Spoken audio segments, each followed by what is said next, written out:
see, this is very cool one. This is a ping pong ball, which now that we've just seen the tennis ball.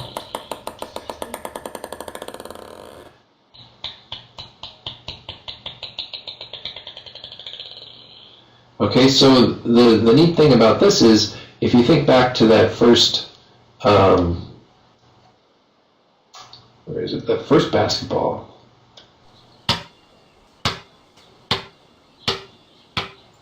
Oops.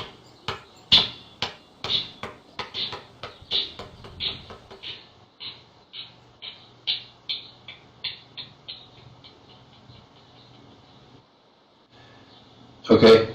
In some ways, that's very similar to that little ping pong ball being released.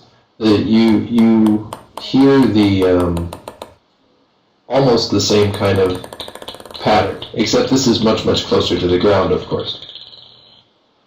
But it's that same basic idea that eventually, it starts with a few big bounces, and they get smaller until finally you're on ones, and you've got this little vibration happening. And again, all that is telling you that the ball is somewhat elastic. It's not giving up all its energy after just a few bounces. Okay. Let's see. Now you guys may be thinking about collisions at this point. And so I'm just going to show you this one little snippet of a video that has a brief talk of a certain kind of collision.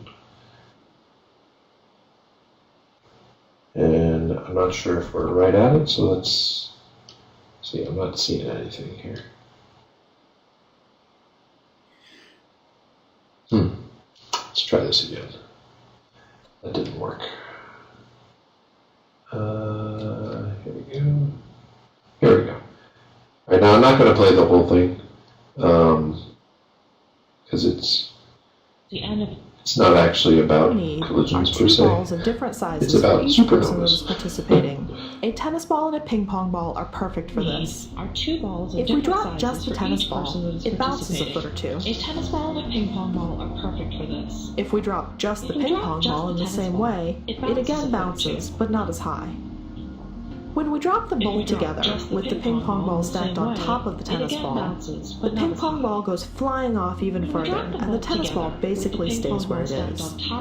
The reason this happens is that when the tennis ball hits the floor, its energy is transferred to the ping pong ball. In this model, the balls represent layers of the star's atmosphere that are falling inward during its implosion. These falling layers meet the energy from the iron core, represented by the floor in our activity, and rebound, shooting off into space in a dramatic supernova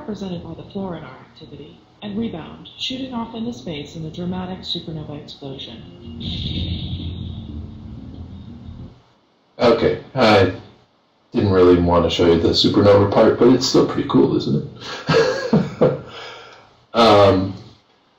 So that idea of that one type of collision where one ball and another ball hit the ground together at the same time so that the little ball is on top of the bigger ball. What that shows is there is a potential to give a much larger energy boost to a smaller object depending on how the collision takes place. Okay, so what am I trying to say? So basically, not all collisions result in less energy. Okay, there are some circumstances where you can actually gain more energy. Okay, does that make sense? You have any questions on that?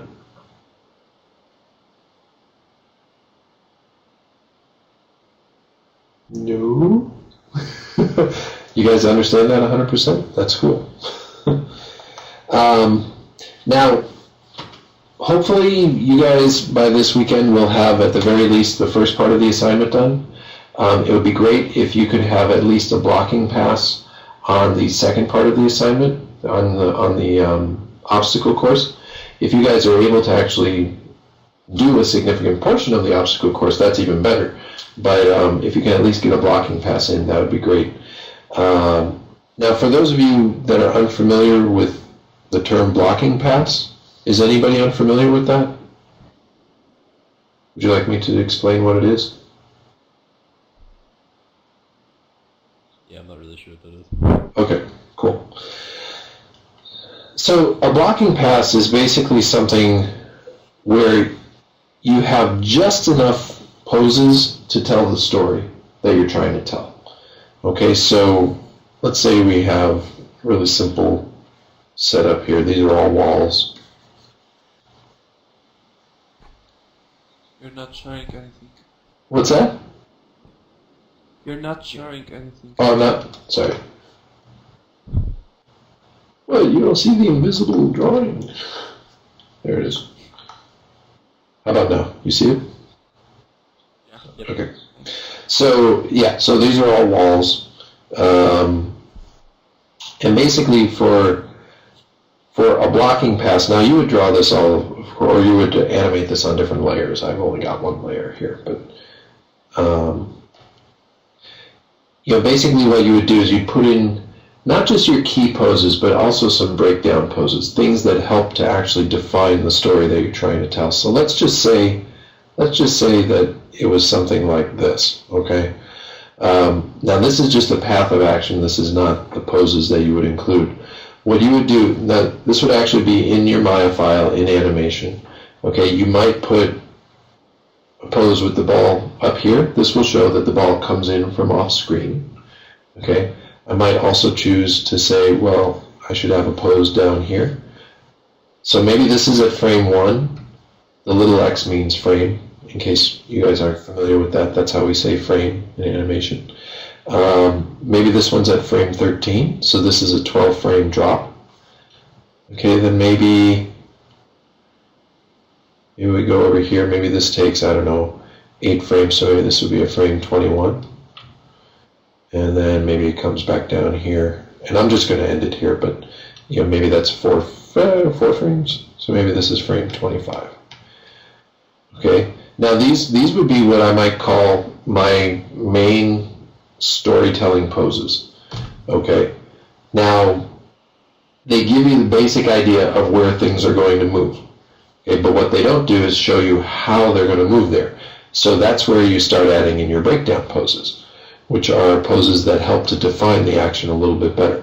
So remember when I was talking about this jump or any